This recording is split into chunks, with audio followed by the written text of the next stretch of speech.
legal? Estão me ouvindo bem? Tá, que ótimo. Olha, é um prazer muito grande para mim falar nesse encontro do pessoal de comunicação da NTU, né? Porque eu acho tão lindo esse nome, colégio, uma palavra muito bacana essa, e um convite do Ulisses para mim é sempre uma alegria, porque ele foi, para mim, desde o começo da minha carreira, um modelo de profissional na área do jornalismo e da comunicação. Eu aprendi muito com ele. Então estou muito feliz de estar aqui. Em primeiro lugar, eu queria falar que eu adoro o tema da inteligência artificial. Então, para mim, isso aqui é mamão com açúcar, né? Eu sou uma criança da era espacial, sempre adorei ficção científica. Eu li todos os livros das bibliotecas públicas lá da minha cidade, São José do Rio Preto, e depois fui colecionador. Tem mais de 300 livros desse tema, né? E depois falar de comunicação, que é o tema sobre o qual eu me dediquei praticamente toda a minha vida profissional. É um tema fascinante, então acho que cada vez mais vai ser importante na nossa sociedade.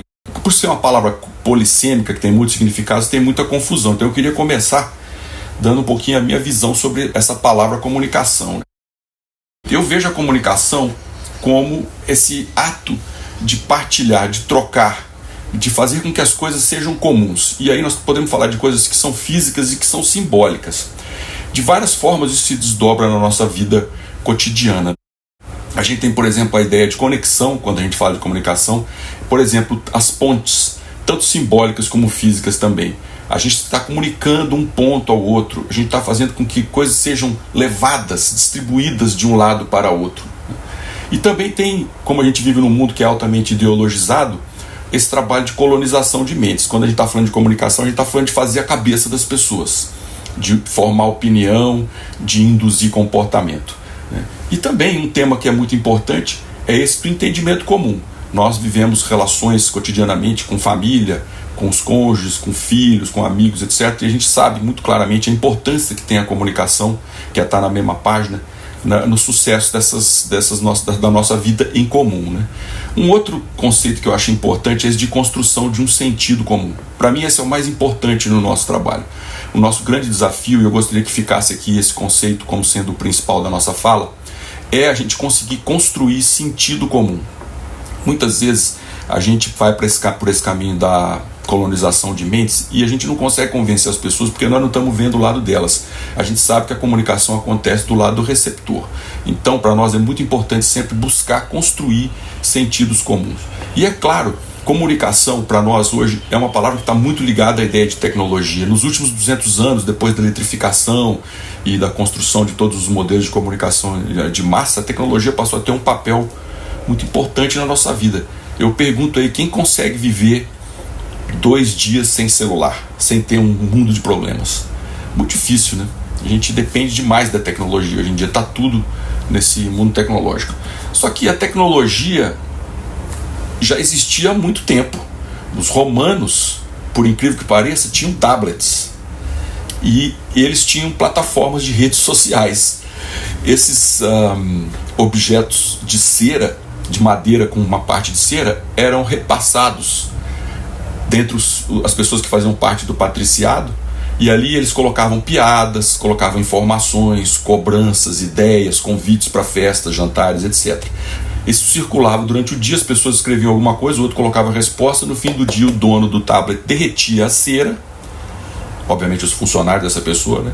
E estava tudo pronto para começar no dia seguinte. Só que isso não foi capaz de virar um ponto de inflexão, porque não tinha escala que tem hoje, com tudo que foi desenvolvido na nossa sociedade, né? Mas assim, a tecnologia é algo que é muito importante quando a gente está falando de comunicação, né? E o principal exemplo disso é a internet, que criou um mundo imediato, é um mundo sem intermediação. Ou seja, a gente não precisa mais fazer certos deslocamentos para poder passar uma informação. Acontece em tempo real. Isso faz uma diferença muito grande. E é por isso que a gente conseguiu viver numa sociedade em rede que é muito mais distribuída do que centralizada, pelo menos potencialmente, né? Nós estamos vendo aí 3 mundos possíveis, né? O primeiro deles, que é o da esquerda, é um mundo centralizado, porque para cada pessoa falar com outra ela tem que necessariamente passar pelo centro. O do meio é o que predomina nas nossas organizações na sociedade, ou seja, é um modelo que tem vários centros para ter a distribuição de informação que pode gerar comunicação ou não. E depois o que a internet permitiu, que é potencialmente um mundo sem intermediação, que todo mundo pode falar com todo mundo. Agora eu digo potencialmente, porque nós temos sempre uma tendência de concentrar os processos de informação, né? Em 2008, por ali mais ou menos, nós vivemos um processo muito importante que é chamado groundswell, que é como se fosse uma grande onda que tivesse vindo e balançado e chacoalhado tudo, que foi o advento das redes sociais. Mais do que isso, das plataformas de redes sociais baseadas em bancos de dados. Com isso, a gente partiu de um sistema em que você tinha poucos emissores, que é esse desenhozinho aqui do lado esquerdo. Eu estimei cerca de 500 mil de emissores até ali por 2008 mais ou menos, que eram as TVs, rádios, jornais, etc. Mais ou menos 500 mil de emissores no nosso mundo, para hoje um sistema em que isso está pulverizado para bilhões de pessoas, ou seja, cada receptor é potencialmente um emissor. Isso é um divisor de águas.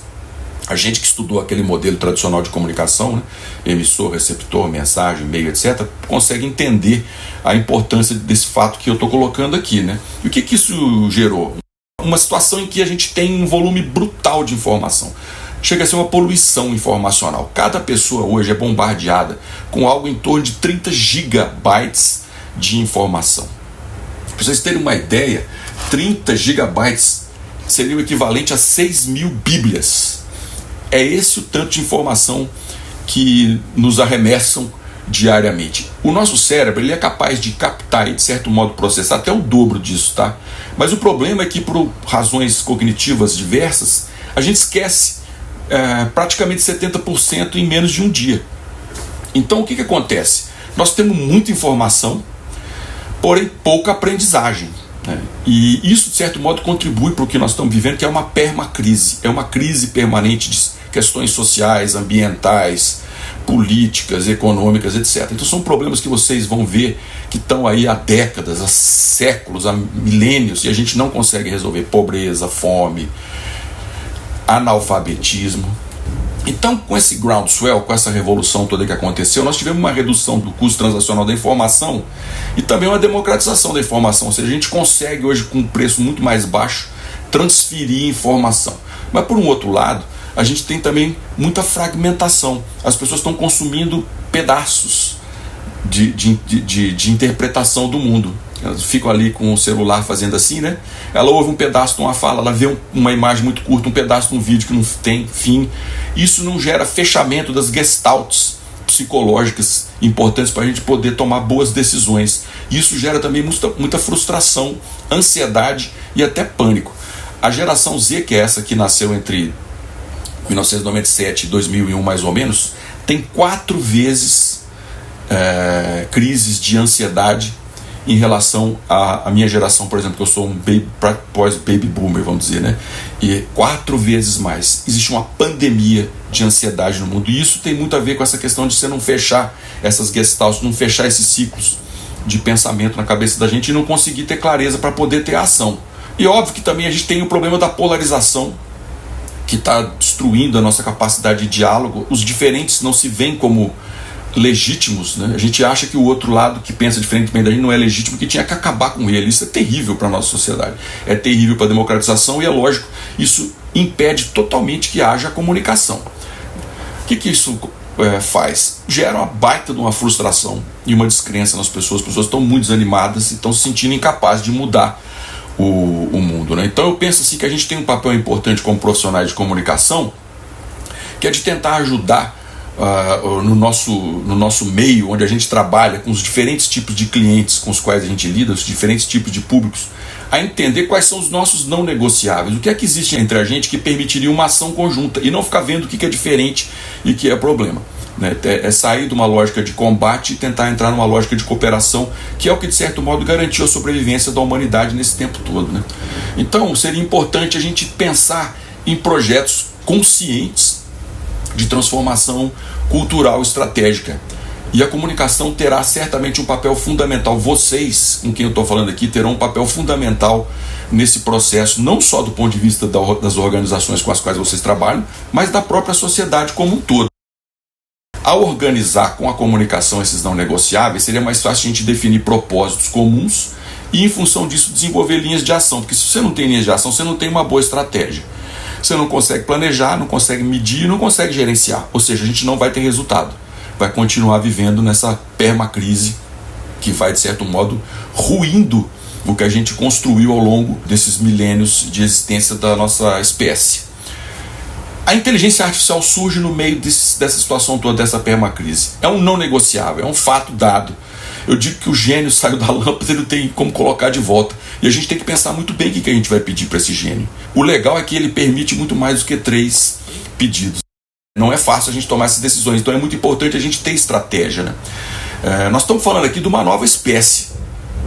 É a primeira espécie não orgânica a ter inteligência, que a gente conhece, esse tipo de inteligência que o ser humano desenvolveu. Essa imagem que vocês estão vendo aí seria uma representação em escala da vida da Terra, do planeta Terra, 4 bilhões de anos.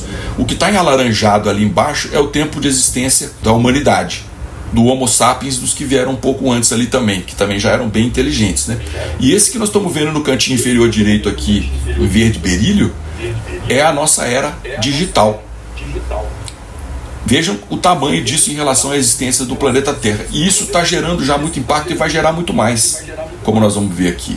Então é uma espécie que está surgindo que vai transformar tudo que a gente está fazendo. Deveria pelo menos transformar, e se vai transformar para bem ou para mal vai depender muito do modo como a gente lida com ela. O que é diferente da inteligência artificial? Ela é a primeira ferramenta que a gente criou, é a primeira invenção que ela própria inventa. Isso é fundamental e é um divisor de águas no modo como a gente lida com as coisas. A inteligência artificial, essas inteligências, porque nós estamos falando do plural, elas estão hackeando o nosso sistema operacional, que é a nossa linguagem. E elas estão falando a mesma língua que a gente, e com isso elas conseguem manipular informação e criar cultura. O conceito que acho que é importante a gente colocar aqui de inteligência artificial, que vigora mais comumente, é esse, que nós estamos falando de algo que tem a capacidade de emular, via sistemas computacionais, alguns aspectos da cognição humana, como aprender, raciocinar, tomar decisões e resolver problemas. Ou seja, em tese, em grande parte, é uma possibilidade de substituição da nossa espécie. Então a máquina imita a gente, na verdade, o que ela faz. Nós estamos programando essas máquinas para que elas nos imitem e façam trabalhos que a gente não quer fazer, ou que a gente não dá conta de fazer. E como é que isso acontece? Através do processo de digitalização da informação. Não é de hoje que a gente se interessa por isso, que a gente, de certo modo, computa, né? O ábaco lá atrás, acho que foram 6.000 anos atrás, foi o primeiro instrumento que a gente criou de computação. Há 2.000 anos, mais ou menos, encontraram esse da direita, que é o mecanismo de Anticítera, que era uma ferramenta extraordinária, que também foi o primeiro computador mecânico que foi desenvolvido pela humanidade. E aí depois, ali por 1870, 1880 mais ou menos, um francês desenvolveu pela primeira vez a possibilidade de você codificar digitalmente informação. Ele queria criar modelos para fazer brocado, que é um tipo de tecido, diferentes, sem ter que costurar tudo à mão. Então com isso aí ele conseguia definir o tipo da imagem que colocava, porque era assim, colocar cor ou não colocar cor, colocar informação ou não colocar informação. Vejam que é a mesma lógica dos cartões perfurados que vieram quase um século depois e que foram parte da computação. Quem tem mais ou menos a minha idade aí, que está andando pelos 60, chegou a ver muito esses cartões perfurados aí. É com isso que faziam as folhas de pagamento, censos, eleições, etc. no passado, né? E claro que hoje a gente se desenvolveu muito mais, a gente chegou a ter sistemas muito complexos, que tem vários pontos. Você tem as empresas de telecomunicações que estão ligadas a data centers, as empresas de mídia que produzem conteúdo e as pessoas também que estão disseminando esses conteúdos. Eles vão por cabos, vão por sinais de rádio, chegam aos usuários, os usuários devolvem informação.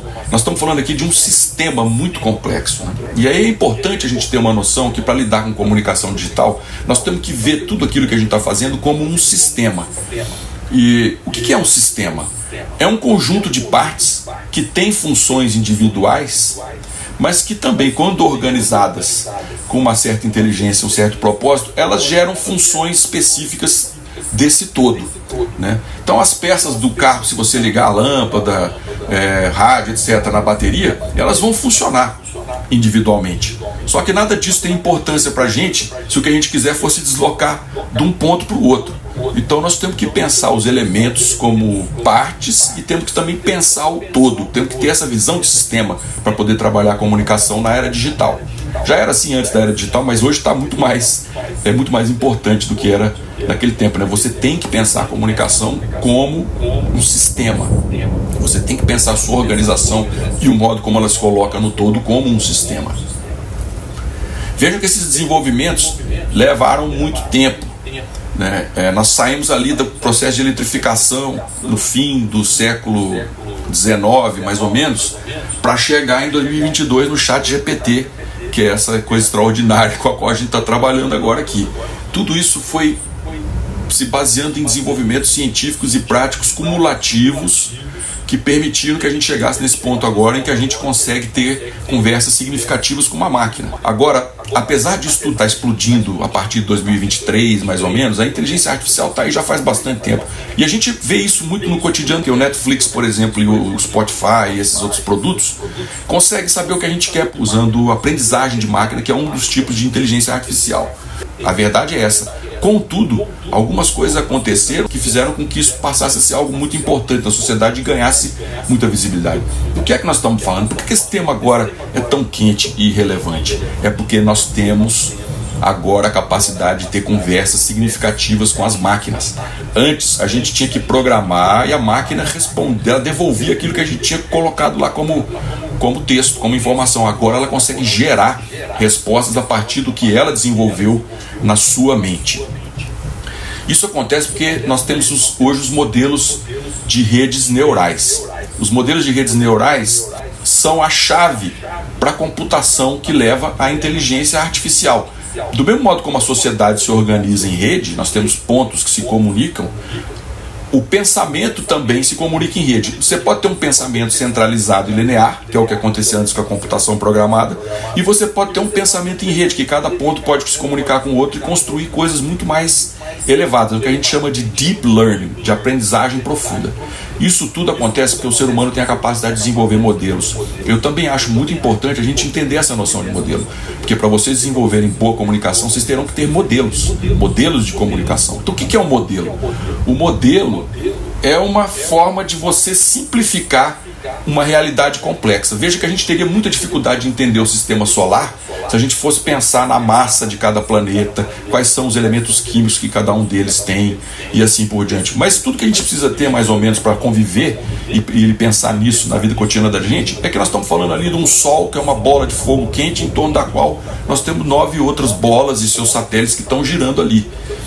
Essa simplificação que dá os elementos que são importantes para a comunicação é que nos leva a ter bons modelos e que permitem que a gente se comunique bem. Para a gente se comunicar bem na era digital e ter um bom aproveitamento da inteligência artificial, nós temos que desenvolver bons modelos organizacionais e bons modelos de comunicação, né? Porque a gente quer ter computação cognitiva. A computação cognitiva depende da gente se organizar e ter boas informações e que elas sejam colocadas de uma maneira lógica dentro da máquina, para a máquina poder responder para a gente com muita criatividade, mas porém com coerência em relação àquilo que a gente faz. Como é que funciona isso aqui lá nas entranhas? Eu vou dar uma visão muito rápida, porque a gente não tem tempo para detalhar, mas vocês podem depois me pedir que eu mando vídeo disso aqui. A gente pega a informação e quebra em pedaços, seja visual, seja áudio, vídeo ou texto. A gente vai quebrar em pedaços que são chamados de tokens e a gente vai jogar isso aí dentro de um modelo que é o Transformer, que é um modelo de computação que vai calcular uma série de probabilidades do que viria depois daquela palavra que a gente colocou. Ele calcula a probabilidade, joga aquela palavra de volta, recalcula a probabilidade, joga outra palavra de volta e assim ele vai construindo conversas significativas com a gente e consegue responder as perguntas usando todos os elementos que a gente tem ali naquele modelo neural. Eu vou falar do ChatGPT, que é o mais conhecido, é o que eu penso que é o mais avançado hoje, para vocês terem uma ideia do colosso que é esse modelo neural. Nós estamos falando aqui de alguma coisa em torno de entre 1,2 e 1,5 quatrilhões de palavras. Você sabe o que quer dizer isso aí? 15 trilhões de posts de Instagram. 15 trilhões de posts de Instagram. E isso aí, se a gente for pensar em armazenamento, nós estamos falando de 3 petabytes de dados textuais. Isso aí seria algo como 5.000 séries completas do Game of Thrones. vocês terem uma ideia do volume de dados que tem esse modelo neural. E ele cresce a cada dia, ele fica mais inteligente e mais coerente e produz conversas cada vez mais significativas a cada dia, porque nós estamos treinando esses modelos, querendo ou não, intencionalmente ou não. E aí está uma outra coisa importante para quem trabalha com comunicação. Nós temos que ter intencionalidade, temos que ter estratégia na organização e na área de comunicação para treinar bem esses modelos, né? Bom, e esse modelo neural, se a gente fosse fazer uma analogia com o cérebro humano, uma analogia muito tosca, ele tem cerca de 3 a 4 trilhões de conexões. Isso quer dizer o quê? Seria mais ou menos 1% da nossa capacidade cerebral, em termos de sinapses, de conexões neurais, tá? Pode parecer pouco, né? Tipo 100, de cada 100 do cérebro humano, uma o computador tem, né? Mas isso está crescendo muito rapidamente, e pensar que uma máquina já tem 1% da nossa capacidade de pensar é um absurdo, é uma coisa muito avançada. Eu gostaria de dizer também que um outro elemento importante da contemporaneidade é a escala e a velocidade de crescimento desses modelos. A computação tradicional levou 50 anos para chegar até a inteligência artificial. E a inteligência artificial, que foi consolidada em 2022 com os modelos neurais do ChatGPT, cresceu 3.000 vezes de lá até 2005. Cresceu 3.000 vezes. Bom, hoje o que a gente tem é a inteligência artificial estreita, ela é muito limitada, ela é capaz de responder a certas perguntas e realizar certas tarefas muito específicas de certos mundos, certas epistemes, certos ambientes de trabalho. Nós estamos achando pelas pesquisas que em 3 anos nós vamos ter a inteligência geral e polímata, que é aquela que vai fazer tudo que um ser humano é capaz de fazer. Tudo que puder ser digitalizado vai ser computado e vai ser resolvido pela inteligência artificial. E aí vem o mais complicado de tudo, que é, daqui a 6 anos, a estimativa de que a gente vai ter a chamada superinteligência, que é aquela que seria capaz de computar tudo que a humanidade como um todo é capaz de pensar e saber. Ou seja, um modelo neural vai simular a capacidade de pensar e resolver ou não resolver as coisas, ou ajudar ou complicar as coisas, né? A capacidade de toda a humanidade. É muito assustador, né? 6 anos está aqui, ó. Daqui a pouquinho vai chegar, né? Isso nos leva a uma situação em que nós temos um copo meio cheio e um copo meio vazio, né? Vai depender muito do modo como nós vamos lidar com isso. E os problemas são, nós estamos transferindo capacidade para as máquinas, isso está fazendo com que a gente atrofie certas possibilidades que a gente tem. Um exemplo que eu sempre dou é, eu faço a pergunta para vocês, quantos números de telefone vocês lembram de cabeça? Né? Quando a gente tinha telefone fixo, a gente lembrava um monte. Hoje a gente lembra 1 ou 2, eu só me lembro do da minha esposa, nenhum outro eu lembro, mal lembro o meu, né? E nós estamos transferindo capacidade, isso é uma coisa complicada, tá? Os livros mais vendidos nos últimos meses, recorde de vendas, os que mais venderam eram livros de pintura, de pintar desenho para adultos, para vocês terem ideia como a coisa tá. Nós colocamos muito viés, nós estamos conversando com essas máquinas sem pensar muito, e nós estamos transferindo para elas o nosso modo de ver o mundo e os nossos preconceitos e tudo mais. Isso é um problemaço, porque ela vai computar o futuro com os nossos vícios. Nós estamos gerando muito impacto ambiental. Os data centers que geram inteligência artificial consomem muita eletricidade e muita água para refrescar as máquinas que estão lá pensando, né? Então esquentando a cabeça e precisa refrescar aquilo lá. Olha esse gráfico para vocês verem aqui, ó. Os data centers consomem 2% de toda a eletricidade produzida no mundo. Ou seja, de cada 100 unidades de eletricidade produzida, 2 são consumidas pelos data centers. Vejam só, nós estamos falando de um mundo que tem indústria, comércio, cultura, agropecuária, tudo mais, tudo isso consumindo energia elétrica, né, iluminação e tudo mais. E ainda assim, 2% para o funcionamento dos data centers. Vejam a centralidade que isso está tendo na nossa sociedade. E também tem o problema da substituição de empregos, né? Por um lado é muito bom, porque tem vários empregos que realmente não são para ser humano, tem coisas que são caceteantes e fazem as pessoas adoecerem. Mas por um outro lado, uma substituição massiva sem um pensamento e uma organização vão gerar uma situação em que as pessoas não vão ter renda. E sem renda não existe consumo. Como é que nós vamos resolver as questões macroeconômicas, né? Então é algo que a gente tem que, sobre o que a gente tem que refletir bastante, né? Agora, por outro lado, isso também gera um monte de possibilidades. A gente sabe que o limite da interação com as inteligências artificiais é a nossa capacidade de digitalizar as coisas, né? Então, tudo que puder ser digitalizado está dentro da capacidade de agência das inteligências artificiais. Então nós vamos poder fazer muita transformação, coisa que a gente não conseguia fazer antes, como por exemplo computar rapidamente moléculas para certos remédios que são complexos. Nós vamos poder fazer com a inteligência artificial agora, coisas que levariam às vezes 50 anos, nós vamos conseguir fazer em segundos com as inteligências artificiais. Nós vamos poder fazer correlações entre dados para poder gerar linhas de ação. Vamos poder fazer análises de sistemas que são multivariados, que tem muitas variáveis, com mais facilidade. Isso é uma coisa que traz possibilidade de melhorar o mundo para a gente também, né? Eu digo assim que a inteligência artificial, na verdade, as inteligências artificiais são como bombril, né? Tem 1001 utilidades. Com elas a gente consegue analisar e avaliar, aprender e inferir, criar e transformar, automatizar e ajustar, detectar e diagnosticar, conectar e comunicar. São milhares, são impensáveis as possibilidades que a gente tem com isso aí. E isso porque ela é um ramo que tem 5 sub-áreas e cada uma delas se subdivide ali, né? A primeira delas é o aprendizado de máquina, que é aquele que eu falei, que são as plataformas que aprendem com aquilo que a gente vai colocando de informação. Ela aprende, começa a propor coisas pra gente, né? De vontade própria. E a visão computacional, que permite, por exemplo, que a gente tenha veículos autônomos e que a gente faça certas análises de ambiente, de reconhecimento. Na área de segurança isso é muito importante. A gente tem o processamento de linguagem natural, que permite que a gente converse com a máquina como se ela fosse uma outra pessoa.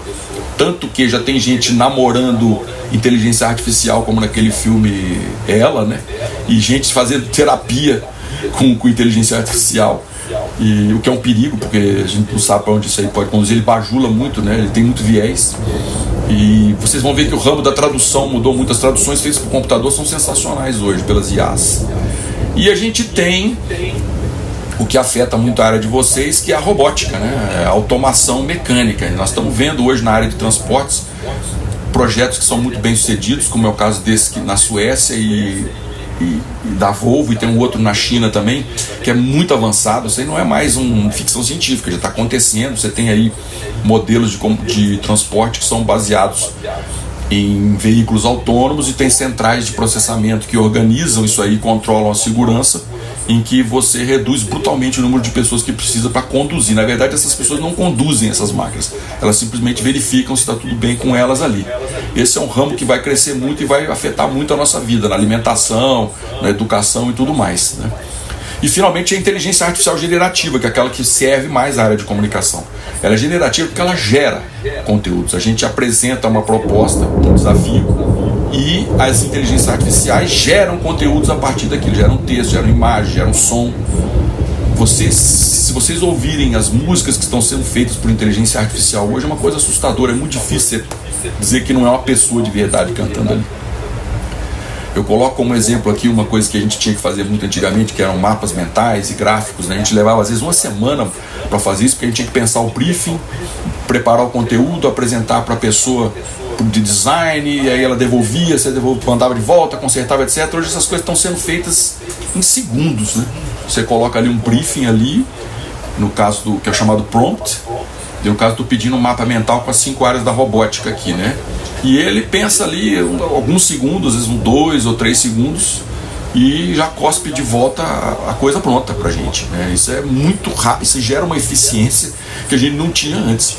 Isso permite que você faça mais em menos tempo, ou que você reduza os custos do seu trabalho, ou as duas coisas conjuntamente, né? E outra coisa, também faz coisas que a nossa capacidade mental não permite, que é trabalhar muita informação ao mesmo tempo. A nossa capacidade cognitiva é limitada, a da máquina não. E o que vocês têm a ganhar com isso, né? O que é que vocês têm a ganhar com isso? O que é que pode ser feito com a inteligência artificial para a comunicação da NTU? Olha, eu acho que isso pode ajudar a gente a ter uma inteligência comunicacional. E a inteligência comunicacional é aquela que permite que a gente pegue esses fragmentos todos dos quais eu estava falando e converta isso em propósitos.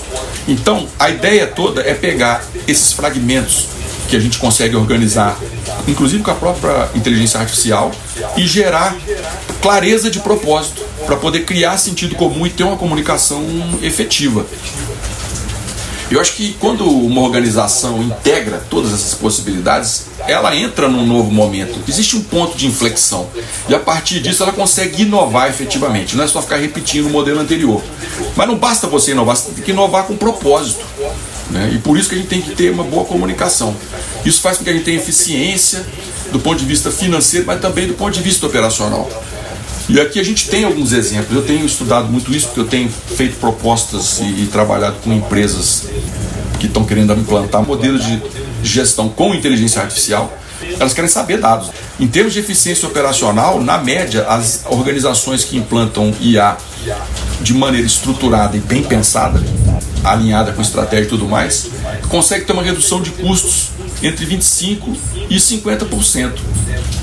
Isso é muito relevante, não tem como você não tentar pelo menos alcançar uma parte disso aí, um pouco disso, né? E você tem, obviamente, com isso, aumentos de receita, que vão de 5% a 20%, dependendo da maturidade da adoção, dependendo da seriedade com que você faz o processo e o profissionalismo disso. A produtividade é outro fator importante e você chega a ter ganhos médios aí de 25% a 35% em tempo de entrega das equipes. As equipes conseguem entregar mais em menos tempo. Isso é muito significativo, porque você consegue alcançar as massas críticas e os pontos de inflexões de transformação mais rapidamente com isso, né? E obviamente você vai ter inovação e velocidade de resposta. Inovação é aquela palavrinha que todo mundo gosta de usar, mas quase ninguém sabe como. É muito bonito falar de nós somos inovadores, nós vamos inovar. Inovação não é invenção. Inventar é criar algo que não existe. Agora, inovar é você conseguir institucionalizar a invenção. E aí nós sabemos que há um conjunto muito significativo de desafios, né? E a IA ajuda nisso aí. Você consegue ter uma aceleração de 10% a 15% na taxa de desenvolvimento de novos produtos e campanhas, por exemplo, na área de comunicação. Você consegue ouvir o público de uma maneira mais inteligente, processar essa informação e devolver coisas que são mais significativas para aqueles públicos. Você consegue ter um marketing menos pulverizado, mais personalizado. Esse é um dos elementos principais do marketing feito com IA hoje, é a capacidade de você melhorar a sua intimidade com os clientes. Com intimidade você consegue entender os padrões de comportamento e com o padrão de comportamento você consegue induzir a compra. Eu estou falando de compra, não é só de produtos físicos, não, de ideias também, né? Porque nós aqui, no caso, vendemos mais ideias do que produtos físicos, né? Então, a gente tendo mais intimidade com os nossos clientes, a gente consegue vender as ideias com mais eficiência. E como é que a gente faz isso? Aí vem a questão. A gente sabe como, isso é uma coisa muito bem pensada e não nasceu agora, vem sendo desenvolvida há muito tempo. É importante você aliar algumas frentes de ação que já existiam há bastante tempo, como a comunicação estratégica, a gestão do conhecimento, os modelos de capacitação e tudo mais. Você tem que ter uma ontologia própria. Ontologia é a forma como a gente representa a nossa cultura organizacional. Visualmente, textualmente, em termos sonoros, isso varia muito de uma organização para outra. Isso é um fator importantíssimo na cultura organizacional, para gerar identidade e identidade fazer com que a marca seja forte, né? Então nós temos que construir essa ontologia, temos que entender qual é a nossa linguagem para poder treinar bem as inteligências artificiais. A gente tem que fazer uma curadoria, uma boa gestão do conhecimento. Não é possível você ter um bom trabalho com IA se você não integrar esse processo com a gestão da estratégia, com a definição de norteadores para tomada de decisão. Isso no âmbito organizacional como um todo. E obviamente você precisa treinar as pessoas, porque se você não treinar as pessoas, elas vão cada uma trabalhar com a IA de uma forma diferente, você não vai ter coerência nos produtos finais organizacionais. O que nós temos hoje nas organizações é muito assim, né? Uma ou outra pessoa tem mais facilidade, está lidando aí, está usando aí, as pessoas estão usando IA. É igual era a internet no começo, é igual as redes sociais. Não sei se vocês se lembram, no começo a internet era regulada, era uma ou outra pessoa que podia usar. Não, se as pessoas ficam lá na internet viajando, não faz nada. Vamos regular. Depois com as redes sociais foi assim também. Não, ninguém pode ter redes sociais, isso aqui, senão vai ficar vagabundeando. Depois chega um ponto que sem elas você não consegue fazer nada, né? As pessoas agora se comunicam e se informam pelas redes sociais. Como é que você vai produzir conteúdo para redes sociais se você não está tendo acesso a elas e entendendo o que está acontecendo? Com a IA a mesma coisa, as pessoas estão usando isso de uma forma meio maluca ainda. Assim como aconteceu com a internet e com as plataformas de redes sociais, o que a gente precisa é normatizar o uso das inteligências artificiais e colocar isso dentro do nosso sistema do nosso modelo de propósitos de gestão, dentro do nosso modelo de norteadores de tomada de decisão. E aí a gente tem 5 pontos aqui. Eu vou mandar isso para vocês depois, eu não vou me detalhar muito aqui por uma questão de tempo, mas enfim, o primeiro passo é a construção de uma base conceitual e dessa ontologia própria sobre a qual eu estava falando. Então, antes de usar um modelo qualquer, a gente precisa entender como é que a assessoria entende o seu próprio universo semântico. Qual é que é o palavreado dessa organização, né? Quais são os termos que ela usa, quais são os que ela não usa, né? Como é que ela estrutura isso em termos de discurso e de narrativa, e qual é o estilo de voz, de formalidade ou de informalidade, e assim por diante, né? Porque aí você vai ter os glossários, você vai ter as ontologias, e com isso você vai treinar a máquina. Se todo mundo fizer isso na organização, vai existir um produto coerente no final das contas, não interessa de onde ele parta. Isso é uma coisa fundamental. Nós temos que ter a curadoria e organização do conhecimento, porque os modelos neurais, eles funcionam melhor quando você dá uma boa estrutura para eles. Na verdade, as pessoas também, né? Porque a máquina imita a gente. Se você fizer um treinamento estruturado, é muito melhor de você chamar a pessoa e sair falando para ela aleatoriamente as coisas, sem ter uma ordem e uma clareza e começo, meio e fim, né?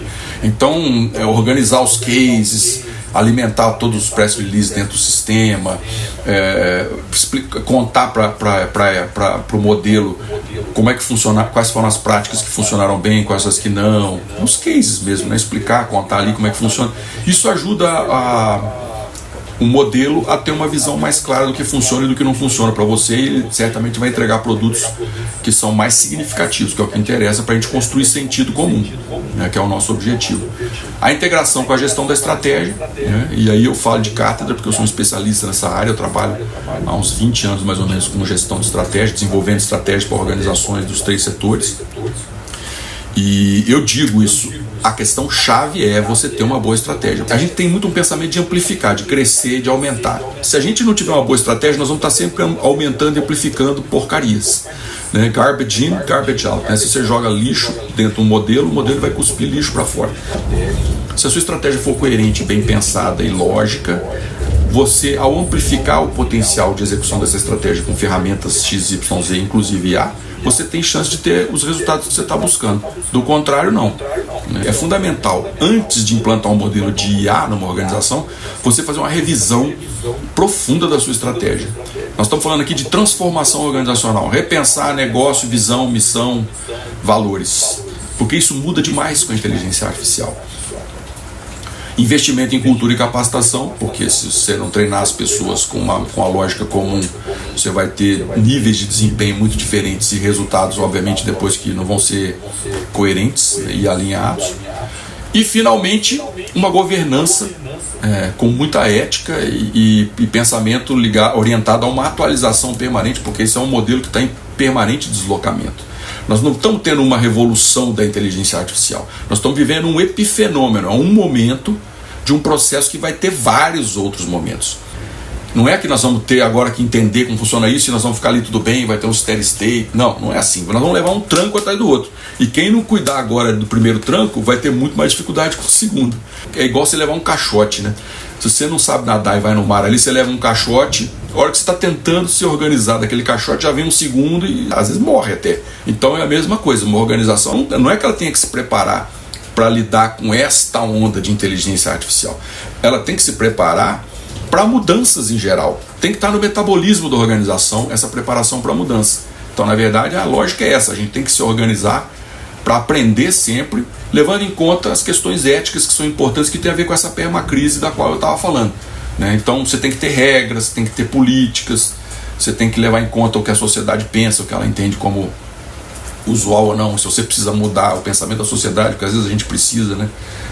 Isso tem que ser muito bem organizado, tem que ser feito de uma maneira muito profissional e assim por diante, né? Isso é importantíssimo para você proteger a reputação da organização e para você ter credibilidade, inclusive internamente, para você ter consistência entre propósito e performance, né? Então esses são os 5 pontos.